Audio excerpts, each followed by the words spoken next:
Acababa de tomar esta resolución cuando alcanzó la entrada principal del castillo y encontró reunidos para la comida en el gran salón a los miembros de la familia y a los clérigos ayudantes del obispo, servidores de la casa y extraños inferiores a la nobleza de primera categoría. Sin embargo, le había sido reservado un lugar, en un extremo de la mesa, al lado del limosnero del obispo, que dio la bienvenida al escocés con la antigua broma estudiantil de «Cero vienen tibus ossa», al mismo tiempo que se ocupaba de llenar su plato con golosinas como para desmentir el dicho escocés que afirma que una broma pesada hace difícil la digestión. Para que no se atribuyese a falta de educación su demora, Quintín relató brevemente el tumulto que provocara en la ciudad cuando se descubrió que pertenecía a la guardia escocesa de Luis, y llegó a dar un tono de broma a su relato, diciendo que había sido salvado del apuro por un robusto burgués de Lieja y por su hermosa hija. Pero el auditorio estaba demasiado interesado en el relato para festejar el chiste. Toda la mesa quedó en suspenso mientras Quintín hablaba y cuando terminó se produjo un prolongado silencio, interrumpido al fin por el mayordomo, quien dijo en tono bajo y melancólico: «Quisiera que esas 100 lanzas hubiesen llegado ya». «¿Por qué pensar tanto en ellas?», preguntó Quintín. «Tenéis aquí muchos soldados de profesión. En cambio, vuestros antagonistas no son más que la canalla de una ciudad desordenada y huirían antes de que llegue a desplegarse delante de ellos el estandarte de una compañía». «¿No conocéis a los habitantes de Lieja?», dijo el limosnero, «de quienes puede decirse que son los más valientes e indomables de Europa, sin exceptuar ni a los mismos de Gante. Por 2 veces los ha castigado el duque de Borgoña por sus repetidos levantamientos contra su obispo, y en ambas oportunidades reprimió los mismos con severidad, abolió sus privilegios, le quitó los estandartes y se atribuyó derechos que no estaban de acuerdo con la categoría de ciudad libre del imperio. La última vez los derrotó con gran derramamiento de sangre cerca de Saint-Tron, donde Lieja perdió casi 6.000 hombres, parte de ellos por la acción de las armas y parte ahogados durante la huida.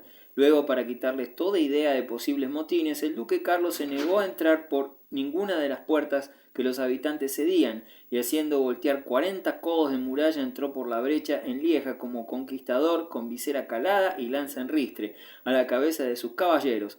Supieron además los de Lieja que, a no haber sido por la intervención de su padre, el duque Felipe el Bueno, este Carlos, llamado entonces conde de Charleroi, hubiera arrasado la ciudad, y sin embargo, frescos estos recuerdos, no reparadas aún las brechas y apenas reabastecidas sus arsenales, la sola vista del casco de un arquero vuelve a incitarlos a nuevos desórdenes.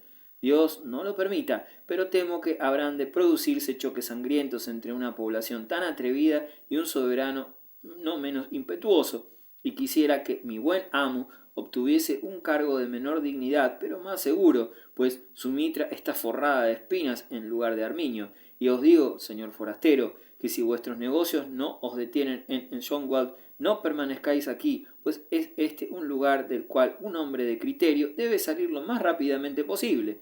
Tengo entendido que las señoras son de la misma opinión, pues despacharon a la corte de Francia un hombre de su séquito, con cartas que indudablemente anuncian su intención de buscar otro sitio asilo más seguro. Capítulo 20. La carta. Ve y hazlo si es lo que así deseas. De lo contrario, solo veré en ti a un hijo de sirvientes, indigno de rozar los dedos de la fortuna. Shakespeare, la 12ª noche. Cuando se levantaron de la mesa, el limosnero, que parecía complacerse con el trato de Quintín Durbar, o que tal vez deseaba obtener de éste más informes sobre la reunión de aquella mañana, lo condujo hasta un salón cuyas ventanas daban al jardín, y como viera que su compañero miraba asombrado el lugar, le propuso a éste bajar para contemplar los curiosos y extraños arbustos con que el obispo había enriquecido sus jardines.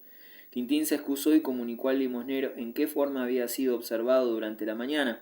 Este, sonriéndose, contestó: «Había en realidad una antigua prohibición respecto al jardín privado del obispo, pero eso», agregó con una sonrisa, «sucedía cuando nuestro reverendo padre era un prelado joven y principesco, que sólo tenía 30 años, y cuando acudía al castillo un crecido número de damas. Era indispensable entonces», dijo con miradas de inteligencia, «que esas damas que se alojaban en las habitaciones que ahora ocupa la noble canonesa tuvieran un espacio donde tomar aire, a salvo de las miradas del profano, pero en los años últimos esa prohibición, aunque no fue abolida oficialmente, ha dejado por completo de ser observada y solo queda como una leyenda en el cerebro del anciano jardinero. Si no os oponéis, descenderemos ya mismo y trataremos de comprobar si el lugar puede o no ser transitado. Nada podía resultarle más agradable a Quintín que la perspectiva de tener entrada libre en el jardín ante la posibilidad de comunicarse, o por lo menos de ver al motivo de sus afectos en alguna torre o balcón, como en la posada de la Flor de Lis, cerca de Plessis, o en la torre del Delfín, dentro del mismo castillo. Isabel parecía destinada, fuera cual fuere el resultado, a ser la dama de la torrecilla. Cuando Quintín salió al jardín con su nuevo amigo, este parecía un filósofo terrestre muy ocupado con las cosas de este mundo, en tanto que los ojos de Quintín, si no miraban al cielo como los de un astrólogo, recorrían por lo menos todos los balcones, ventanas y especialmente las torres que se proyectaban en todas direcciones del vetusto edificio, con el deseo de descubrir cuál sería su centro de atracción. Entregado a esa ocupación, el joven enamorado oyó distraídamente, si es que llegó a oír, la nomenclatura de las plantas, hierbas y arbustos que le señalaba su atento guía. De ellas, esta había sido elegida por su utilidad en medicina, aquella la superaba por darle un sabor especial a los guisados, y una tercera, la más valiosa de todas, no poseía más virtud que su extremada rareza. Sin embargo, era necesario simular por lo menos atención, y esto resultaba tan difícil al joven que hubiera mandado al diablo al oficioso naturalista y a todo el reino vegetal. Por fin lo liberó un reloj que, al dar la hora, recordó al limosnero alguna obligación. No se determinaba, sin embargo, a abandonarlo sin antes pedir 1000 disculpas innecesarias por separarse de su nuevo amigo y dándole la grata seguridad de que podría caminar por el jardín hasta la hora de la comida sin correr el menor riesgo de ser interrumpido. Es aquí, concluyó, donde estudio siempre mis homilías, pues es el lugar más alejado de los importunos. Precisamente voy a decir una en la capilla y me haríais un honor con vuestra presencia. Se me atribuye un talento, pero dejemos que la gloria quede con aquel a quien pertenece. Quintín pidió que lo disculpara por esa tarde, pretextando una fuerte jaqueca para la cual lo mejor sería permanecer al aire libre. Después de esto, el bien intencionado sacerdote dejó solo a Quintín.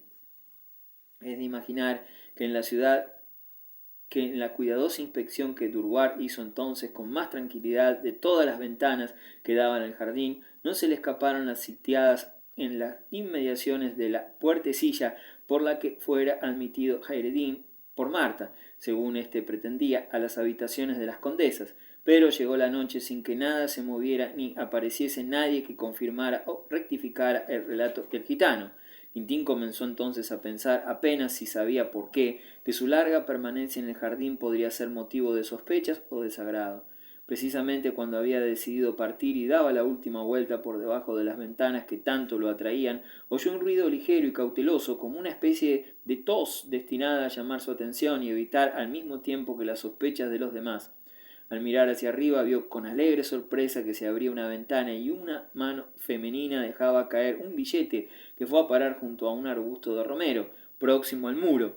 La precaución observada al dejar caer la carta exigía que se recurriera a igual prudencia y secreto para leerla. El jardín, rodeado por dos lados, como hemos dicho, por los edificios del palacio, estaba dominado por las ventanas de gran número de habitaciones.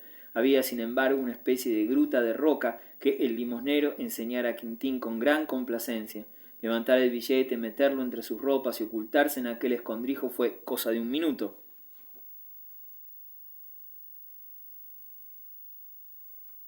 Allí abrió el precioso escrito, al mismo tiempo que bendecía la memoria de los monjes de Albert Burdick, cuyas enseñanzas lo capacitaban para descifrar el contenido. En la primera línea se hacía esta advertencia: leedlo en secreto, y el contenido era el siguiente: lo que vuestros ojos han expresado con demasiada audacia, los míos lo han entendido acaso con bastante facilidad, pero las injustas persecuciones hacen atrevidas a sus víctimas, y sería mejor arrojarme en la gratitud de uno que continuar siendo objeto de las persecuciones de muchos. La fortuna tiene su trono sobre una roca, pero los valientes no temen trepar a ella. Si osáis hacer algo por alguien que arriesga mucho, no necesitáis más que pasar mañana a primera hora por este jardín, llevando en vuestro gorro una pluma azul y blanca. No esperéis, sin embargo, de aquí a allá otras explicaciones. Dicen que vuestra estrella os reserva grandes empresas y os hicieron propenso al agradecimiento. Adiós, sed leal, resuelto y activo, y no dudéis de vuestra fortuna. Con esta carta venía una sortija con un diamante en forma de rombo, en el que estaban labradas las antiguas armas de la casa de Croix. El primer sentimiento de Quintín fue un éxtasis puro, un orgullo y una alegría que parecían elevarlo a las estrellas, una decisión de conseguir su propósito o morir que le hizo despreciar los 1000 obstáculos que se interponían entre él y el logro de sus deseos. En esta especie de rapto, incapaz de soportar ninguna interrupción que distrajera sus pensamientos, aunque solo fuera por un momento, Durward, retirándose hacia el interior del castillo, recurrió a su socorrido pretexto de la jaqueca para no participar de la cena y, encendiendo su bujía, se encerró en la habitación que se le asignara para leer y releer una y otra vez el precioso billete y besar 1000 veces la sortija, no menos preciosa. Pero sentimientos tan exaltados no podían mantenerse mucho tiempo en el mismo tono. Lo asaltó un pensamiento que rechazó como ingrato y hasta blasfemo. La franqueza de la confesión no encerraba menos delicadeza de parte de quien la hiciera que la que correspondía a la pasión romancesca con que él adoraba hasta entonces a la señora Isabel. No bien tuvo este ingrato pensamiento, se apresuró a ahogarlo como una horrible víbora que se hubiera introducido en su lecho. ¿Tenía acaso él, el favorecido, por quien una dama de alcurnia superior a la suya descendía de su esfera, derecho a vituperar la condescendencia sin la cual no hubiese osado alzar los ojos hacia ella? La misma dignidad de la dama, su nacimiento y su fortuna no le exceptuaban en aquel caso de las reglas corrientes que prescriben el silencio a una mujer hasta que su enamorado haya hablado. A estos argumentos que osadamente convirtió en silogismos, acaso su vanidad agregaba otro al que no se atrevía a dar forma con la misma franqueza, que el mérito del enamorado podía tal vez permitir de parte de la dama alguna desviación a las costumbres corrientes y, después de todo, como en el caso de Malvolio, había ejemplos similares en las novelas. El paje de la baja categoría, según leyera poco antes, era, como él, un caballero sin hacienda ni propiedades, y sin embargo la generosa princesa de Hungría le dio, sin muchos escrúpulos, pruebas más evidentes de su cariño que el billete que Quintín acababa de recibir. Venid, decía, dulce escudero, de mi alma el embeleso, venid, he de daros más que un beso y 1000 libras en dinero. Y la misma verídica historia hace decir posteriormente al rey de Hungría: más de un paje he conocido que llegó a rey al ser marido. De manera que, bien considerado todo, Quintín se reconcilió generosa y magnánimamente con la línea de conducta adoptada por la condesa y con la cual tan beneficiado habría de salir. Pero a ese escrúpulo siguió bien pronto otro, más difícil de digerir. El traidor Jairedín había estado en las habitaciones de las damas, según los cálculos de Quintín, durante las 4 horas, y considerando la influencia que se había atribuido sobre los destinos de Quintín Durward, comenzó a sospechar que esta aventura fuese obra suya, pues no era imposible que semejante villano la concretase para ocultar alguna nueva traición, tal vez para sacar a Isabel de la protección del poderoso obispo. Este era un asunto que merecía ser estudiado a conciencia, pues Quintín sentía repugnancia hacia ese individuo como consecuencia de su descaro al confesar la traición y no hubiera esperado de él una intención honorable. Estos pensamientos daban vuelta en la mente del joven escocés como nubes que ocultaban y oscurecían el hermoso paisaje que su fantasía creó al principio, y por tanto aquella noche fue para él de insomnio. Al toque de prima y casi una hora antes estaba en el jardín, donde nadie se opuso entonces a que entrara o permaneciera allí, ostentando una pluma con los colores indicados y de la forma más distinguida que pudo obtener en tan poco tiempo. Pasaron 2 horas sin que nadie diese muestras de haber notado su aparición. Finalmente oyó algunas notas del laúd y poco después se abrió el postigo encima de la puertecilla por la cual Marta admitiera a Jairedín, y apareció por allí Isabel en toda su belleza. Lo saludó entre bondadosa y avergonzada, se ruborizó ante la profunda reverencia con que Quintín le devolvió el saludo y, cerrando la ventana, desapareció.